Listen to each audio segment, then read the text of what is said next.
Орындалған өсиет Абайға. Авторы Қайым Мұхамедхан. Шыңына хан Шыңғыстың шықтым келіп, қырандай айналама көз жіберіп, қызғалдақ, қызыл жасыл көк балдырған бөлеген сарырғаны көріп беріп, арқаның самал желі беттен сүйіп, тұрдым мен таза ауада кеудем керіп, сайраған сандуғаштың тәтті әуезі жүрек тербеп, бітірді көңіл келік.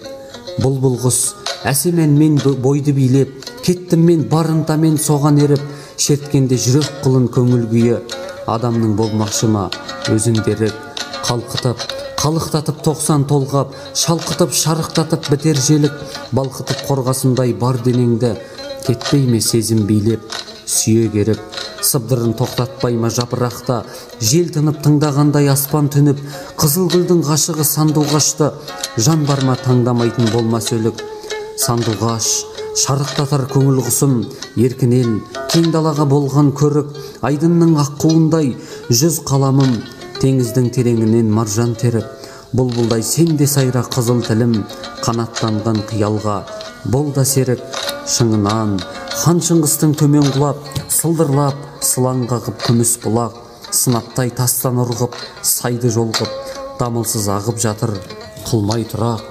Сұлудай шолпы таққан мөлдір бұлақ, сыңғырлаған үніне салсаң құлақ, терең таусылмас мұнда жыр бар, бұлақтың білмек болсаң сырын сұрап.